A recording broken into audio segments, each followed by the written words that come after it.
What's going on, people? My name is Phil Jones. Welcome back to A Second Chance. And my name is Tafaro Cook, two-time kidney transplant recipient and founder of Kidney Care Coaches, where we coach people with stage 3 to stage 5 kidney disease. If you or you know someone who has kidney disease challenges, hit us up at kidneycarecoaches.com. Today we have a awesome guest, DeeJae, LinkedIn. I mean, when I say she's all over the place, she's all over the place, touching on a number of different topics. Very interesting. Watched a number of her shows, a number that myself and Mr. Cook also. We have our good friend Andy Reid on tomorrow. Looking forward to interview. That's my guy. And so we just want to talk to DeeJae about the she's involved in and kind of get her story and how she got involved in her topics and things like that she's doing. DeeJae, how are you? I'm great. Thank you so much for the invitation on the show. This is our second chance to go at this, so thank you so much. Appreciate it. I appreciate you taking the time to come on with us. I know last week kind of didn't go as planned, but I'm appreciative of you for giving it another shot. So, but we're gonna no worries. We got straight into the floor is yours. Thank you. Like I said, we'll ask our either in or after. So, let people get through how you want to tell it. Yeah, well, let me start with a little bit about me, my background, and a visual descriptor real quick. I'm a Latina with olive skin. I'm a brunette with silver hair, brown eyes, big old smile, red lipstick, and wearing a white t-shirt, like Wonder Woman t-shirt. So red background, positive affirmations. And I'm just here in the little home studio, just hanging out with y'all. So thank you so much. I've been to social services my whole life. I went into the Air Force to pursue a bachelor's degree to help out with school. Coming from like low income home with my family, they couldn't afford college. I knew I wanted to pursue education, and so I did. I went to the Air Force. Thanks to my uncles that were in the Army, and they're like, "Don't do Army though, sweetie. Go ahead, go Air Force." So I did, and that really helped out. So after that, I knew that I wanted to start working with people. I knew my heart was with people and really understanding individuals. And then I just started my career right there in social services, just working with people with disabilities. At that time, it was intellectual disabilities, cognitive disabilities, and just spent a lot of years working with different individuals and different types of systems, social systems, food assistance, housing, veterans, kids in the foster care, so with parents with all kinds of issues that really needed services. So I've just kind of heard all kinds of different stories from all different kinds of people. What's going on, friends? It's so nice to see everyone here. I'm so excited. So just after 20 years of all that and just kind of behind the scenes and hearing all these stories, and really recently I really started meeting more individuals with kidney disease. I had kidney transplants, and because I was working for the state, I was working with employment. So I was working with individuals that had returned, ready to re-enter the workforce, I should say. They had overcome some medical challenges, and they were really ready to re-enter the workforce. And then the COVID hit, and those stories just still being shared in private really inspired me to start my show at night, Monday nights, about a year ago. And it was really to highlight all those difficulties, the struggle, the frustration we all share when the real shit hits. So and it, I do that work because I'm so passionate for people, and I want people to know there's opportunity. I want people to know that there's people out there that really care and that they want. Thank you, Diana. I love you. Just really caring for people in a genuine way, and just sharing my energy with them and sharing anything I got, right? So I guess after that, it was just all about having those stories out in the open, out in public, to bring awareness and have these conversations and just say that we're all still hardworking people, but the discrimination, the oppression, the hatred, all that stuff that comes along with it is just too much. And we all can feel that. And, just with the pandemic hitting, just amplifying everything that was already chaotic in so many of our lives. And, most people want to turn away from that and don't want to talk about that and want to act like that ain't going on. And we all know that that's not life. Like, that's not reality. And we can't be whole, and we can't heal, and we can't be light if we're not being real about stuff like that. So, for me, it's all about just getting that message out there and letting other people know, like, it's those people that have been through those kinds of fights that are just going to be, that are going to really understand, and they're going to be, they deserve it. They deserve the opportunities. They deserve to be given all those extra chances, second chances, third chances, fourth chances. I mean, as many chances as it takes, right? And then meeting them where they're at. So I don't know, you fall down, get back up, and I'm going to give you my hand over and over again. So just. That's a pretty awesome story. Let me start right here though. What was you said you went to the Air Force. I want to know how many years were you in the Air Force, and what was your experience like there? I did 4 years. I was C-130 crew chief. So working on the big old birds.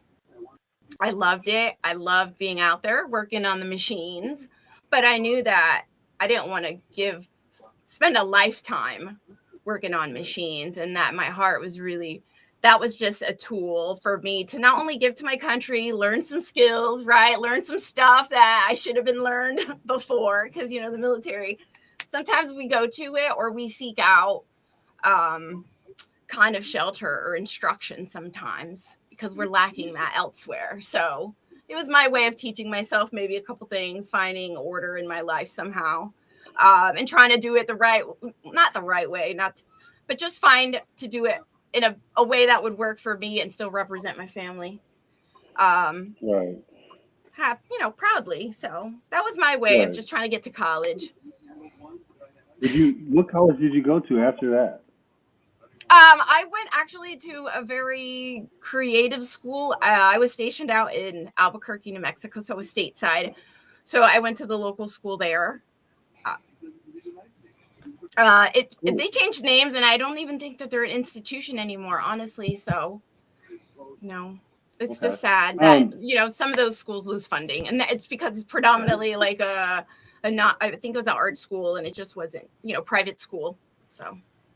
Yeah, thanks, Brad. I understand about schools losing funding. I had some friends that were enrolled in school, and lost funding and the school wasn't credited and all kinds of stuff happened like that. So things happen, they do happen like that. But you said you started your show a year ago. What propelled you to start the show? Yeah. What moved you into that direction? Those stories, I tell you, those stories of those individuals, like that makes such an impact. Taking that and being there for them every week, right? Kind of like coaching, right? Like being there, like this Hmm. week we're going to work on your resume. It doesn't matter if you were out of Right. work for 12 years. It doesn't matter if you're out of work for 6 years. It doesn't matter, talking about job accommodations or disclosure. I should say disclosure first and then job accommodations, and just going through all those different weekly, bi-weekly kinds of coaching talks, and just constantly I felt like it was important to just make it a little bit more known. that goes back to Right. my show. Like Okay. all these individuals with very similar sentiments and dispositions and needing just a lot of assistance, and just the shame that comes along with that they bear, the shame that they bear and that they don't deserve. It would break my heart, and it's just like, how can we normalize these experiences, these stories, these medical needs? I mean, and why is it so stigmatized? Why is it so shamed? Why is it so? I mean, we got to talk about it. We got to break past that. So Right. that's really Right. what pushed that show and continues to push it. I mean, I don't see myself stopping. I'm like looking into June, July, and I'm like, really trying to make the best of my little space, given my little virtual space. So, and then meeting others like you and just so many others that are like, wow, okay, there's so many other people that have that same desire to share those stories, to help others and, lift each other up and tell create that opportunity for others, and let them know, like, you're not alone, right? Because that's all for me, it's one of those things, just creating that Right. community. And That's the feeling of helplessness or the feeling of desperation that you're so alone, like you just get so close to that edge, right? And that's what I always say about how we lose lives. Like people start losing their lives, like you see them that they're just so close, and it's like, this is not the end. This cannot be the end for you, right? Don't let this be the end. So, I mean, just those kinds of feelings, walking that edge with individuals.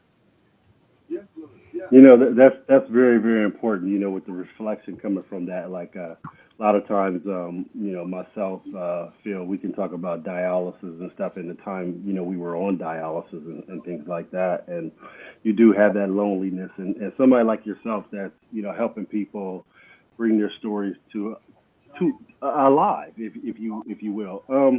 Let me ask you this though: what was some of the kidney stories that you heard that you started propelling in that direction? Like, did you hear like a several at one time, or what was it like? You was like, okay, kidney disease is pretty relevant. Like, Yeah. No, there's a few. And then there's this one person that sticks out in my mind and just was always such a pleasure to work with, just super enjoyable.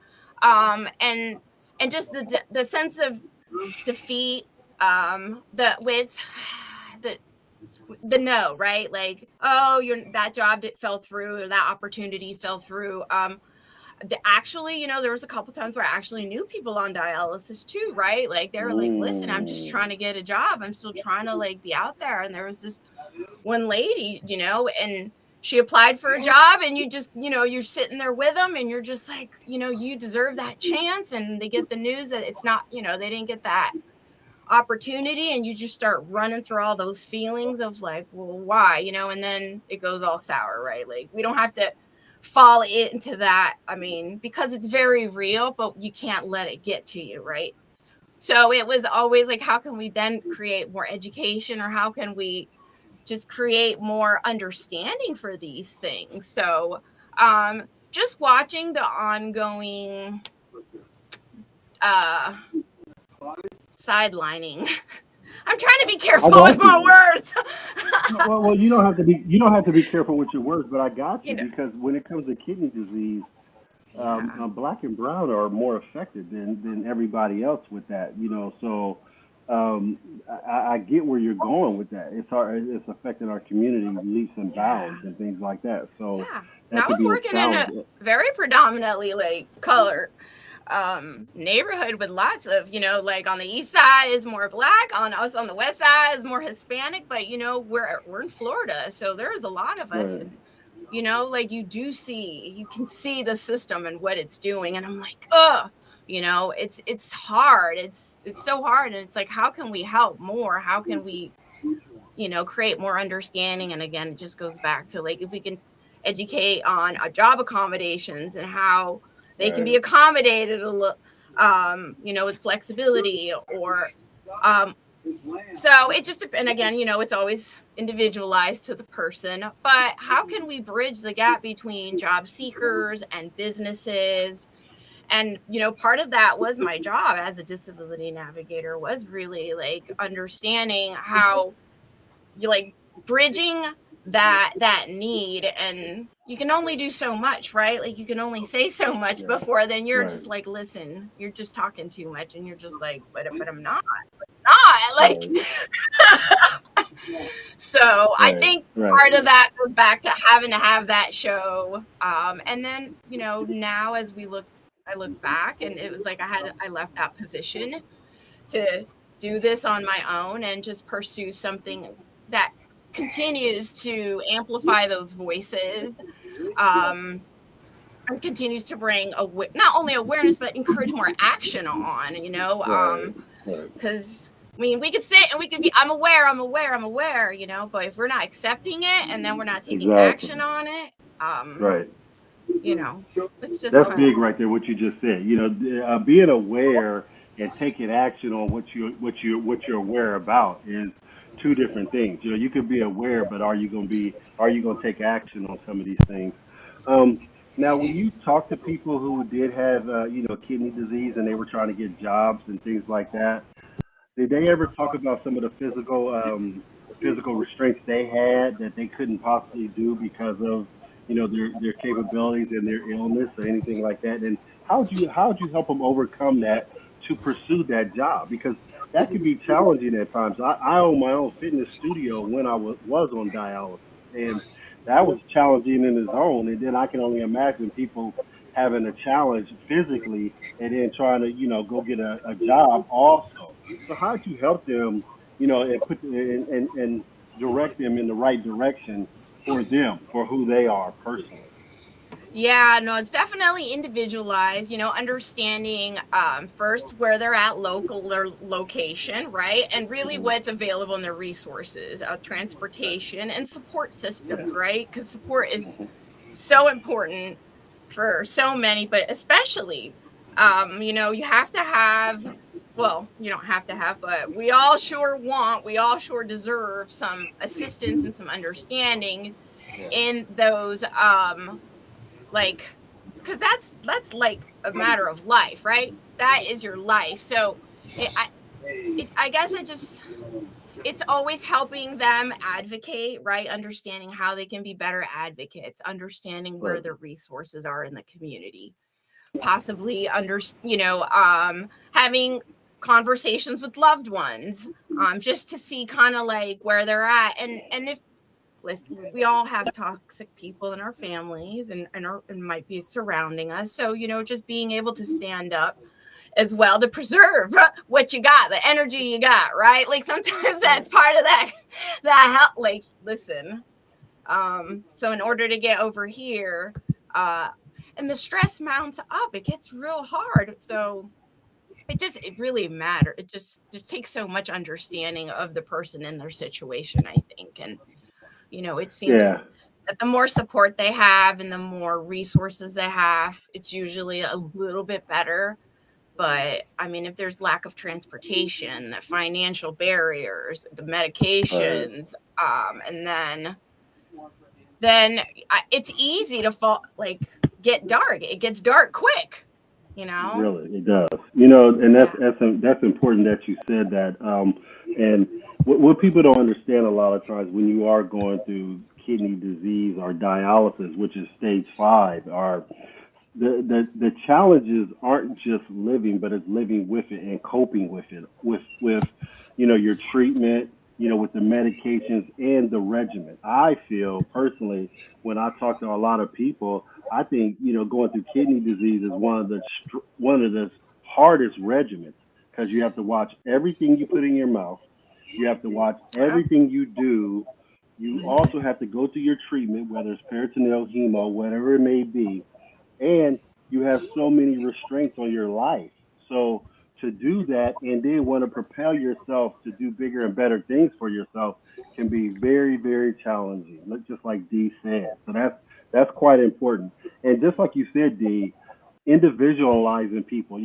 Somebody who has kidney disease, but they're interested in X, Y, Z, and that's what you do. You see what resources they have and what family support they have, and then okay, maybe we can get you in this position, maybe we can do that, and that's big though, and I just want to commend you for helping people do those things, because that's big, man. Thank you so much for that, because again, I understand firsthand, and I've helped people with their challenges as well, and that can be daunting. It can be a very daunting task, with that. So let me ask you though, what are some of the things you're doing outside of the show with the community and stuff, and helping in kind of ways that you just help, period?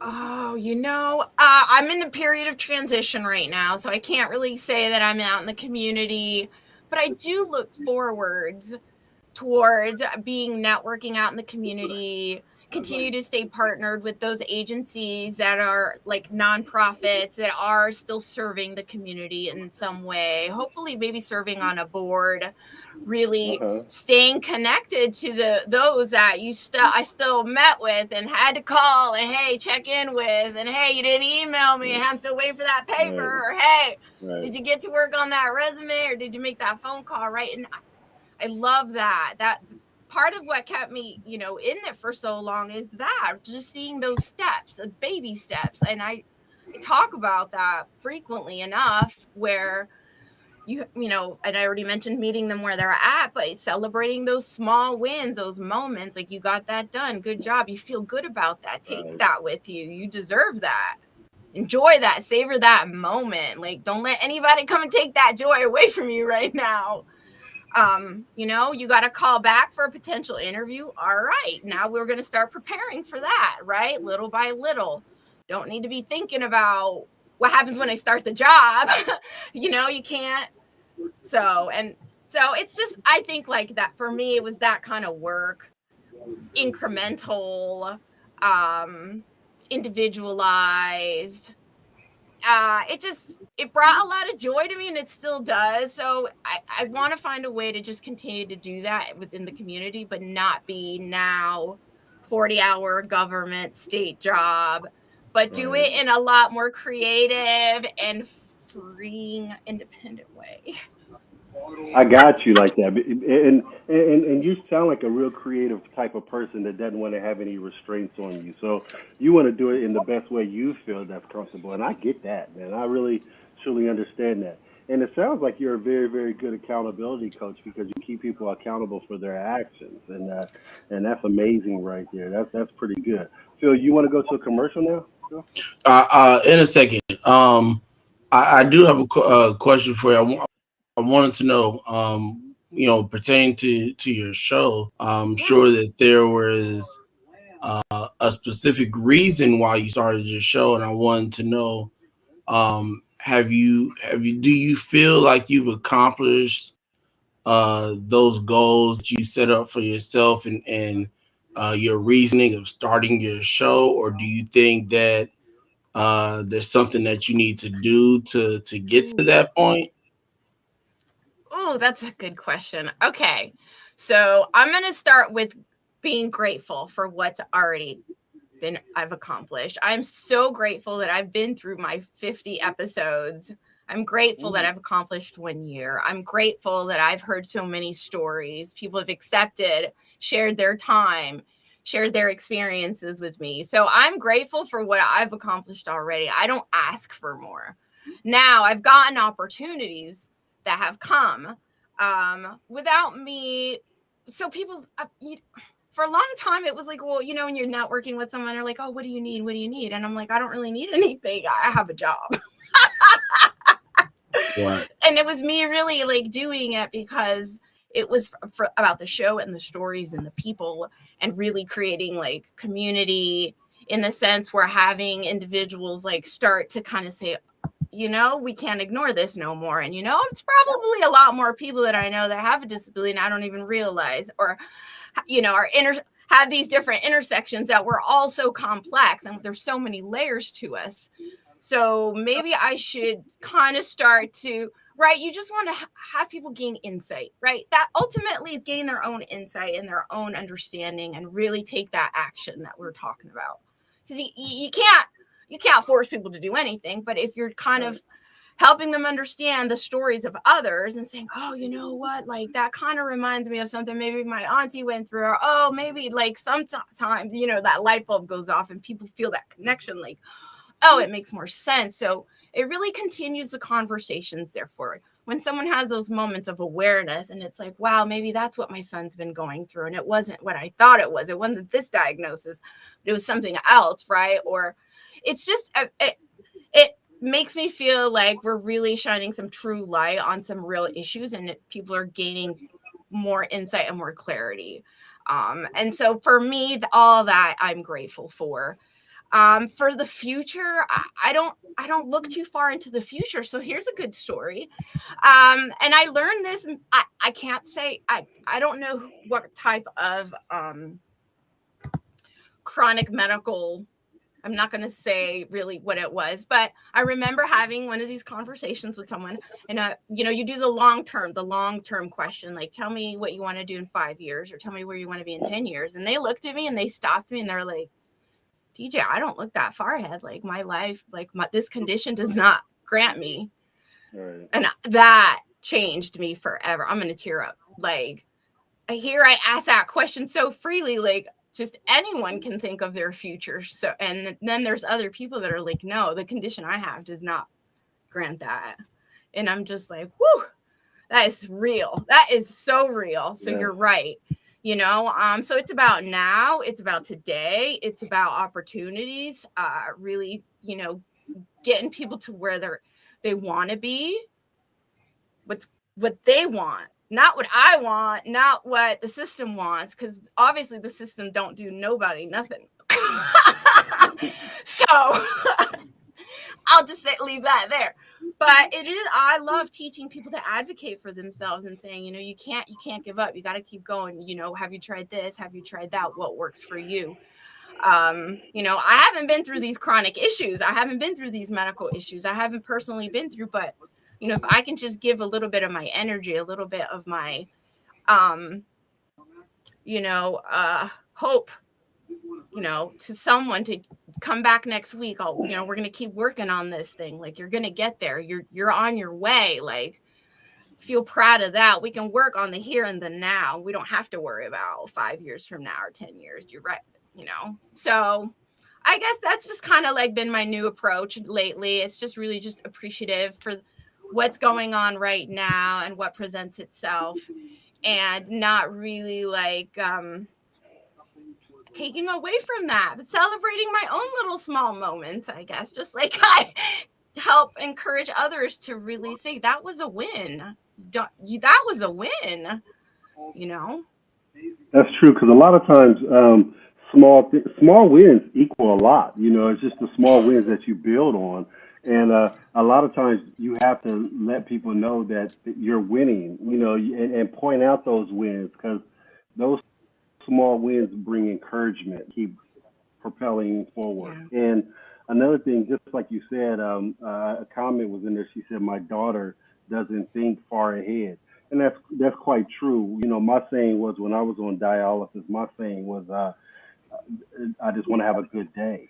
And my goal was just to have that one good day. And then the next day, just have another good day, and then have another good day. And that's as far as I looked, because again, you didn't know what was going on in the future and things like that. So I commend you. And the small wins, that's very big. And thank you for holding people accountable and letting them know that those wins are big. You know, the small wins are big.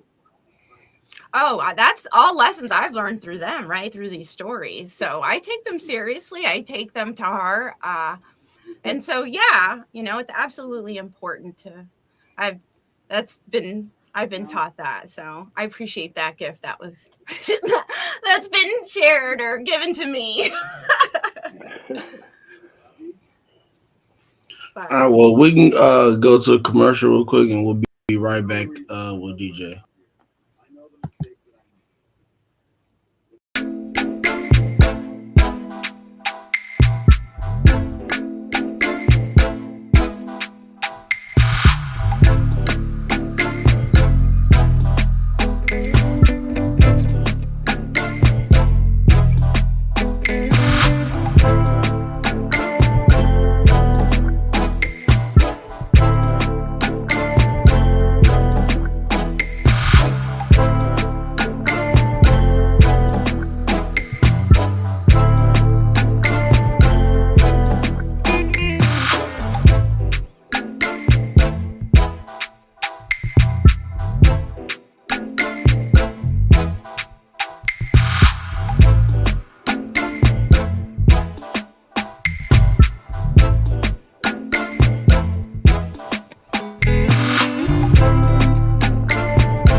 Welcome back to a second chance. We're here with the wonderful DeeJae.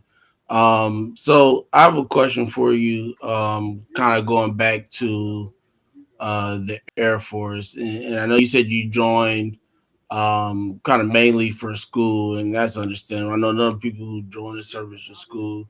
Um, but was there any other surrounding reasons? Like, did you have anybody in your family that joined? Was it a specific reason why you picked the Air Force as opposed to the Navy or the Army or any other armed forces?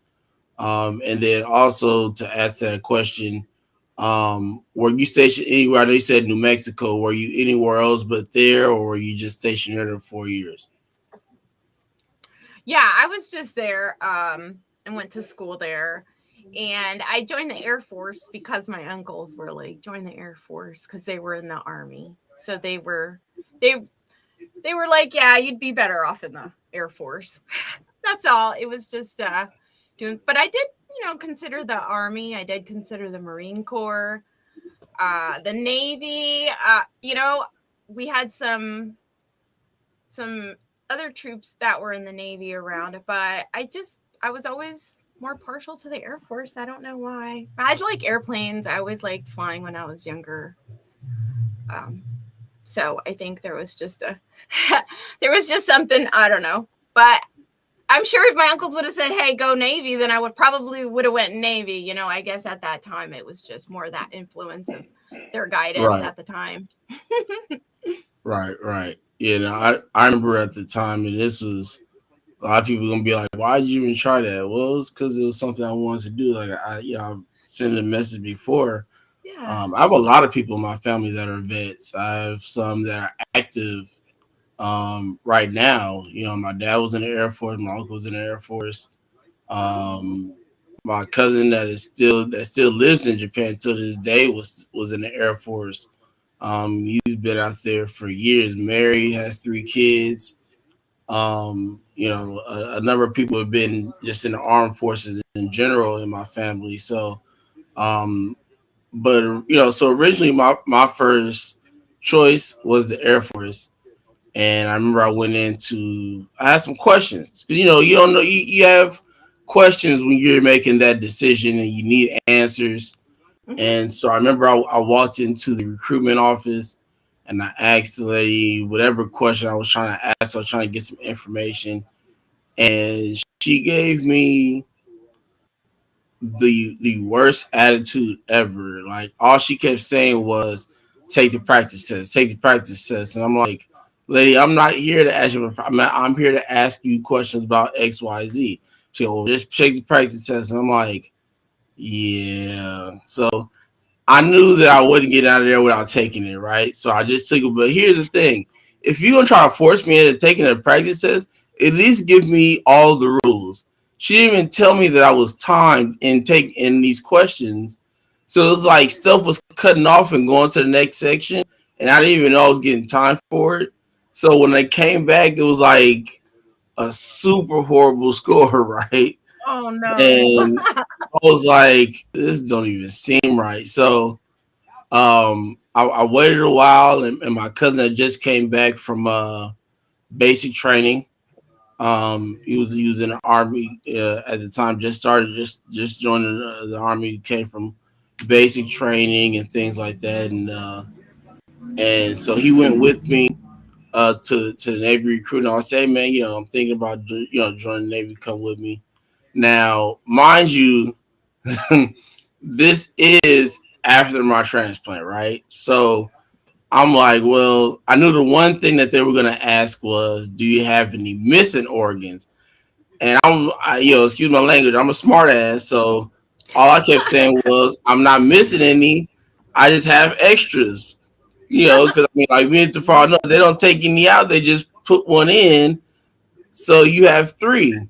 So I'm like, I'm not missing any. I actually have an extra one, right? I'm trying to figure out any way to get in there, and I went in there, and the guy was real cool. We talked for about a good 30 minutes. And yeah, he brought up the practice as well. It's just part of what they're doing. And so, I took the test. I guess by that time, I don't know if they changed rules or what, but there was no time on it. Took it, did great.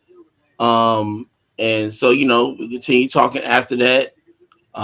He even took me to get my social security card and everything like that. Like he came and picked me up from my house and took me to go get the social security card. I said, I like this guy right here.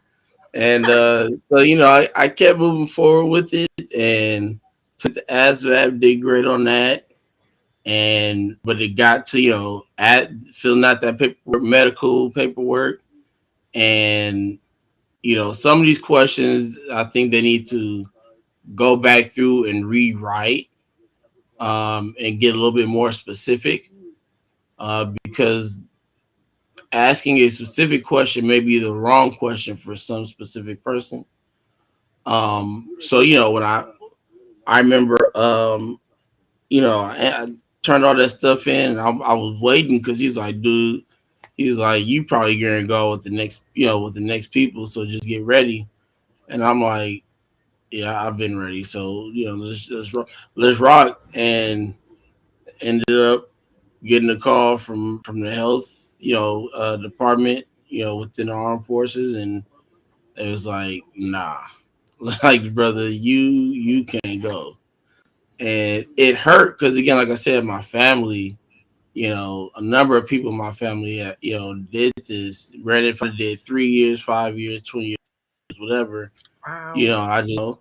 I wanted to be able to say that this was, something connected throughout the men in our family. My grandmother as well was in. Also, my father was stationed in England, Vegas, so, but my other question for you is, let me see if I can put this together correctly. Because we kind of talked about your goals, Yeah. and things of that nature. So, um, would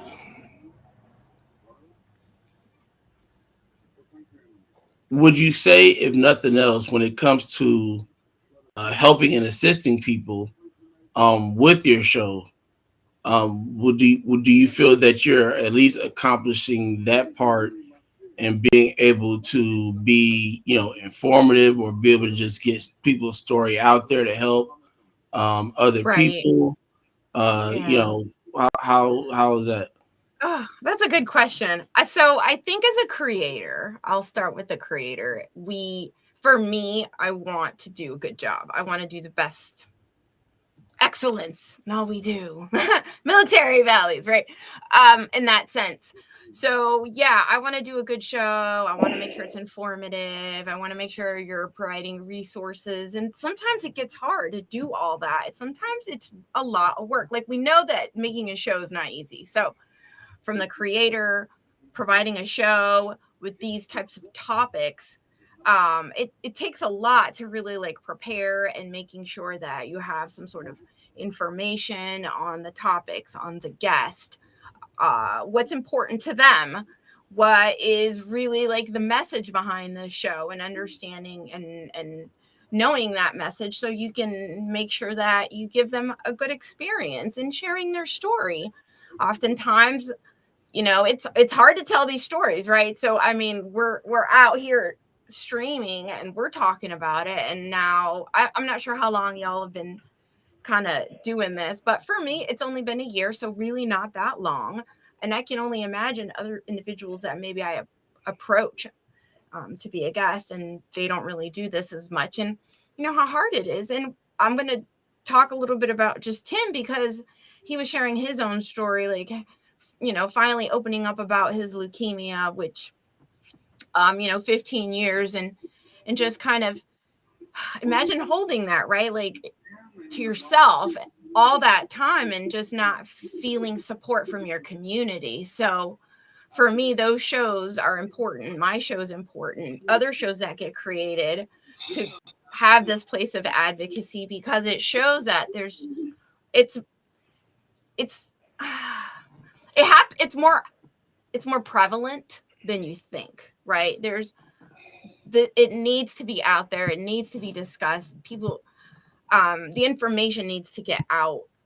There needs to be more resources. It can't just be, I mean, we understand like systems, like businesses, agencies, everyone's got an agenda, right? I mean, everybody's got an agenda. So you just kind of got to know what the agenda is of what's going on, right? So in that sense, you know that the system has their agenda and what they're going to do. You can know if you're working with this kind of organization or profit or for-profit, nonprofit, agency, corporation, whatever business, you should kind of have an idea of their agenda.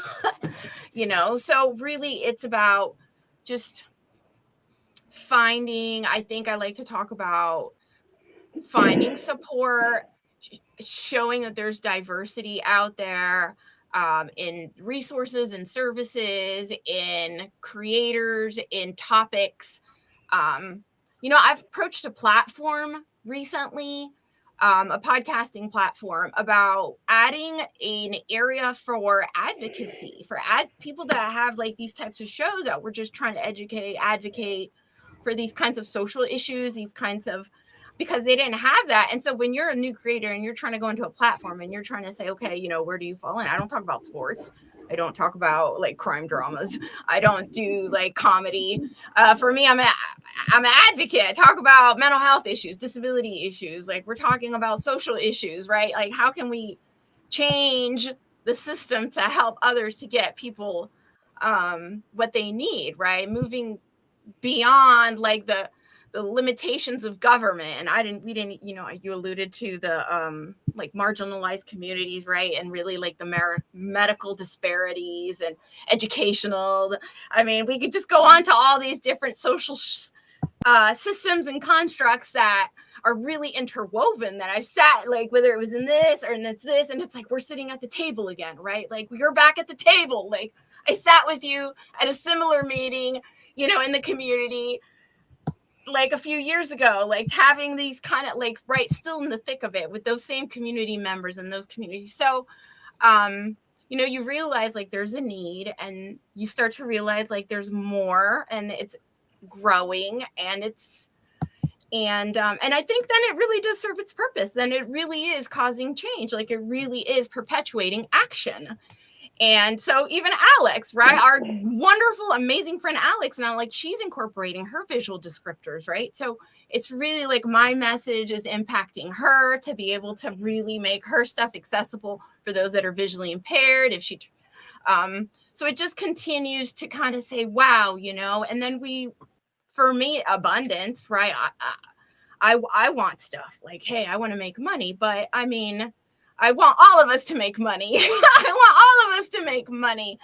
So really, it's just kind of, I have such a heart for offering help to each other, and just kind of really focusing on our strengths and focusing on what we can do. Is that cheesy? That can-do attitude? I don't know. But I don't I mean, think so. I don't think so. I think you're right on. I think you're right on point with that for sure. But thank you. you mostly, your show mostly focuses on mental health, correct? Like things like Well, that topic. not sometimes, not Okay. really. Sometimes it's trauma. I've talked about Okay. grief. We've talked Okay. about different like mental health diagnoses. So there's been specific topics. We talked about, recently had music therapy, because that one was kind of fun. Okay. Mhm. Talked about just different medical issues. And so, we're going to be talking about kidney. I know Anthony's going to come and talk about his experience and, his website and his organization. So that's going to be, I want to talk about that as well. Other cerebral palsy, just different topics that just, I guess, are in our community, but Right. I'm not Right. the one to talk about like, sales and marketing. I got you. I got you.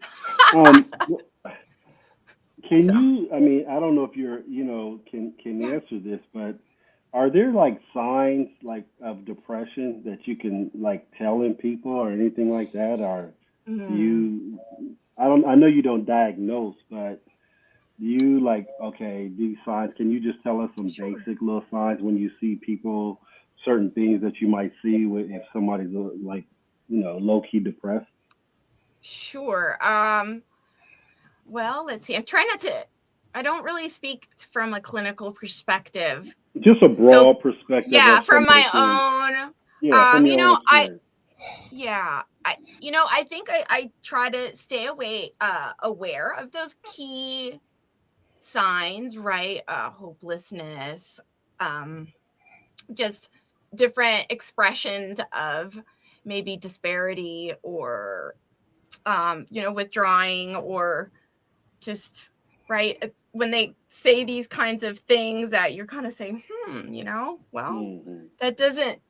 So I really use my intuition. I do use my energy in that sense to kind of understand and try to actively listen to what individuals are saying, to understand where they're at. But in and it's difficult because you don't want to assume and you don't want to like think that you know what's going on. So that's not what I'm saying, but really just kind of trying to listen to what they're saying, and because people say what they need, right? People have a way of sharing. More of a feeling like, oh, I'm feeling this person. Just Yeah. like when you're talking to somebody, you're Yeah. feeling their energy, and Oh, you can see where yeah. they're going, whether it's what mood they're in and things like that. I Yeah. got you on that. That makes sense. That makes sense.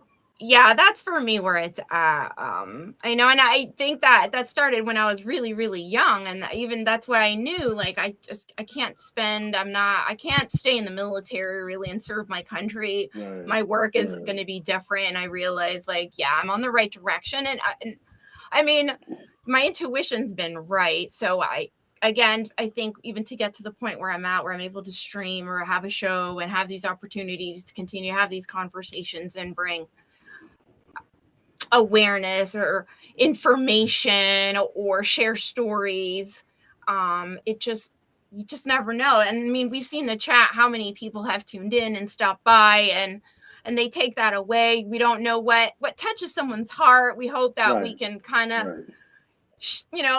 give them a little glimmer of hope in today, right? And I guess we could go back to that, and it is about today. What I've been taught is about today, and talk a lot about kindness and just extending yourself in exchanges, because you just don't know. And so, I used to have a lot of anxiety. I used to be one of those, like, very anxious, thinking about the future. And once I started to maybe pull Mm. back on that mindset and take in these lessons that I've learned from others about truly, like, life and purpose and passion and meaning, and so listening, it's been the most rewarding, and it helps me to continue to move forward, right, and continue to connect, because I've learned a couple things along the way. Right. Right. Right. But yeah, it's just the stories you hear have touched me very deeply, in the sense where it really, it's not superficial anymore. It's beyond the superficial. Right, right. That makes sense. That makes sense. Touching people where they, like you said, meeting people where they are, and then, sometimes we have to reverse and start a little bit deeper and dig a little deeper into what they're doing and things like that. Especially with what I do, I coach kidney patients, kidney disease patients, and Yeah. yeah, and so when you're doing that, sometimes you got to start you got to peel back the onion, if you will, and see what's going on, Oh, just to start coaching them. And that's meeting them where they are, not all the time just okay, you got this disease, let's start from here. Well, sometimes we got to reverse it and peel back the onion, see what's going on, and then start from there. So oh you know yeah. and then and then see, and try to build that person up, build them up, and try to get them to where they want to be. So I love what you're doing, man. That's big what you're doing, D, and I appreciate everything Thank you do. you. Go ahead, Phil. No, I think Um, it's with that. Oh, go ahead. I'm sorry. Go ahead, D. Go Oh ahead. no, I was just having a thought on that. You know, but it's okay. It's all right. We'll come back to it. It's gonna come back. It will come back. I know we're running up Okay. on time, and I don't want to take away if Philip had a question or if the chat had any I questions. thought Philip did have a question. That's what I was. Go ahead, Phil. Yeah. no, I do. I want because you brought this up earlier about opportunities, and I wanted to know who these have come forward to from you shows. Oh, so obviously meeting people has been one of the most rewarding. Like, I really like to get to know people. I've learned that there is a lot of good out there. I think being in the trenches for so long, you've seen so many people get put through the system, through the ringer, and just feel so defeated. And that goes back to what you were just saying about when you meet people, those first interactions, they're just coming to you with blood, sweat, tears, ripped up, their clothes, they're a sense of confusion, a sense of having no idea how they're going to go from where they're at to this kind of like, is that even, there's a lack of confidence, right? A lack of believing that they can get back to that point, and you're there to meet them there and be like, no, you can get there. You can do this. If you want it, you can do it, right? And I'm just here to support you and help you along the way. But really helping them every day. But to answer the question, I just wanted to go back because that was the thought from the show and okay. So for me, the story, a little bit of the story is when you work with people with disabilities for so long, and you understand cognitive disabilities, behavioral disabilities, medical, all the different kinds, right? Whether there is an understanding, an insight, an awareness, maybe there's not, maybe there's still like not a lack of accepting of your own situation, right? I mean, we didn't even talk about that, but like wherever they're at, there's just so many places. And you have to kind of be that beacon of light, that beacon of hope, and kind of say, I've seen people get from where you're at, get to here, and you can do it too. And I see that in you. And I think, the system just kind of takes people down and tells them for so long that they can't do it. They don't deserve it. They're not worth it. Don't even bother, that you believe that. And you just have to be the one to be like, that's absolutely the greatest thing from the truth. You're absolutely worth it, right? Dignity, autonomy, like all those things, right? So just really bringing it back to those core of, but that's just me and the way I am and the way I've kind of always approached my work. Not to say like not everybody's like me in that sense, right? Where they approach things like that. But for me, that's where it's been. That's what continues to propel my show. And then when it goes back to the creating, realizing like this is a lot harder, right? Like this isn't as easy. Like I want to create my show where individuals that are hard of hearing or from the deaf community or visually impaired, blind, cognitive, sensory, like how I can't leave them behind, right? Like this is for them, right? So it's just been such a trajectory of learning and being open about that learning. And I think that that's just real and raw, and people understand that, and they're like, and I say, it's progress over perfection. Like I'm learning, Right. We're all learning, and we should be learning together. And there's no shame in saying, oh, I made a mistake. And I talk a little bit about that, like when we talk about like leadership, and we're in a leadership role, we're in an influencing role. People don't want to admit those things or say no, but we are. And that's kind of own it. You might as well own it. That because you are in that role. If you put yourself in that role, you have to own it. And, I accept it. I have no problem in accepting it. I want to be that leader. I want to be, let people know that, hey, I accomplished a big goal, and they can accomplish it as well. So you're right about that. Right. So it's all those things that, got me to now be like a speaker at PodFest and talk to other like podcasting platforms, and just, continue to meet people and continue to find more people in the same space that really want to create energetic, welcoming spaces for opportunity, giving second chances, third chances, first chances,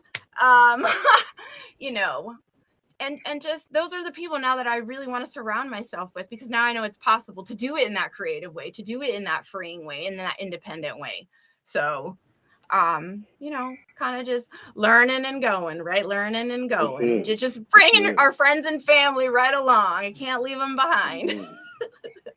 I call it build it as we fly. That's what I said. Yeah. If I win, we all win. If you win, we all, That's it. I agree. Totally. Yes. I appreciate it. So thanks, fellas. Thank you. No problem. Thank you for joining us. We appreciate it. You got something else? See, feel exaggerated. My questions weren't that bad, CD. Hey man, because I know you No. back sometimes. I know you hold sometimes, and I guarantee you, 90% of the time you hold back, it'd be the good question you probably held back on. So gotta ask you those questions. Well, I don't have any more questions. She answered all my questions elegantly. So I just want to say thank you for coming on our show and keep doing what you're doing. Yeah, you have a great following. I can tell people admire you and they love what you're doing. So keep on making it about them and about the work, and I appreciate that. So thank you. Thank you. Appreciate it. Yes. Yeah, It's we're, just an we're honor. I definitely going to get in touch with you. You know, we were always doing some kind of or something like that. You know, we'll be doing something. We're gonna need you. So just hey, be let ready. We me try know. to incorporate everybody that we kind of come in contact with because we don't want. One thing I have to do is uh, have an interview with somebody and then have that relationship. Oh, I actually got that from music is keeping relationships going. Yep. So Build on them. I try to build them right. I try to make sure I message them on people and things of that nature. So do things with them, periodically and stuff like that. So we definitely for sure will get in touch with you. So if we got to come up with something ourselves, um, something will be done. I did want to make a quick note. If you're on LinkedIn, we're not ignoring you.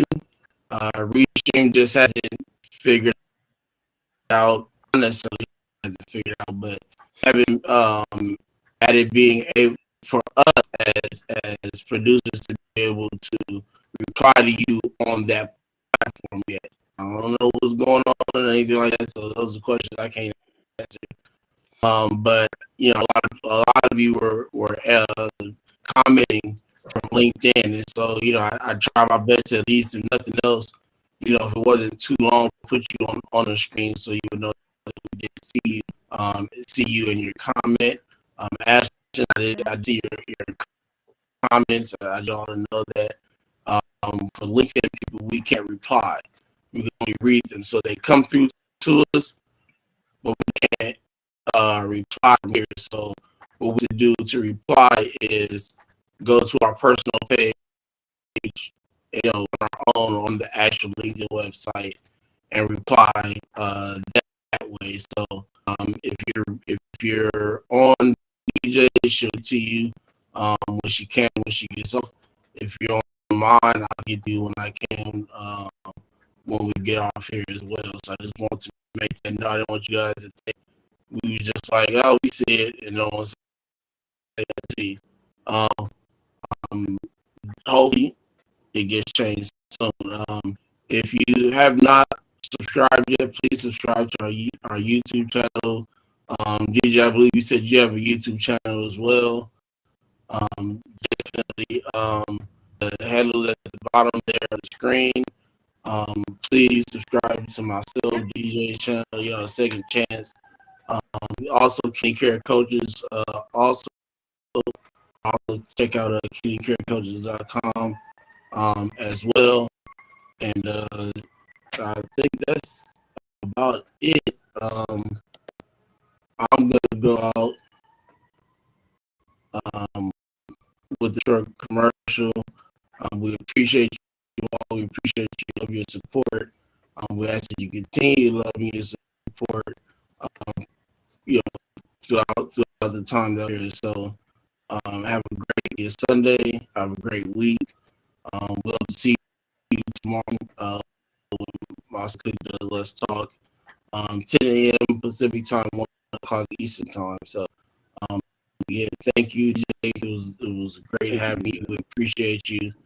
Again, sorry about last week, but I appreciate you giving us a second chance to get it right. So, we're going to get out of here. We appreciate you all today. Thank you. Jeez. Hi, everyone. I'm Camille Cook, the family nurse practitioner, the creator, the developer, the chef, and the cook of Crack, Well, Creamy Crack, the addictive, all-natural body cream. I have a background in dermatology and cosmetic surgery, and I created a 98% organic and a 2% all-natural body cream in 2011 for both my son and husband. My son, who suffered from the irritating symptoms of eczema, and my husband, who was a 2-time kidney transplant survivor and who was on kidney dialysis for over 10 years. They both suffered from the dry, itchy, scaly, and flaky skin. And as a mom and a wife, and with a background in dermatology as a nurse practitioner, I couldn't stand back and see them suffer any longer. So I got into the kitchen and started cooking crack. Well, Creamy Crack again, the all-natural body cream. It moisturizes, it replenishes, it restores, it heals and protects your largest organ. You got it, your skin. I have been able to make such a difference in the lives of those people who suffer from the irritating symptoms of being on kidney dialysis or who are awaiting a kidney transplant, and also for those who suffer from eczema. Those people or individuals have suffered way too long and tried too many things to help their skin come back to life. I am so honored and grateful for you to try this all-natural body cream. Again, that's going to help you look and feel better with your skin.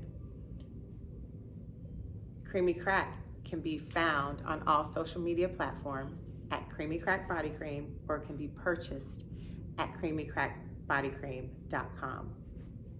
I look forward to serving you, sharing with you, and making an impact in your life. I hope you'll go out and try Creamy Crack, the addictive, all-natural body cream.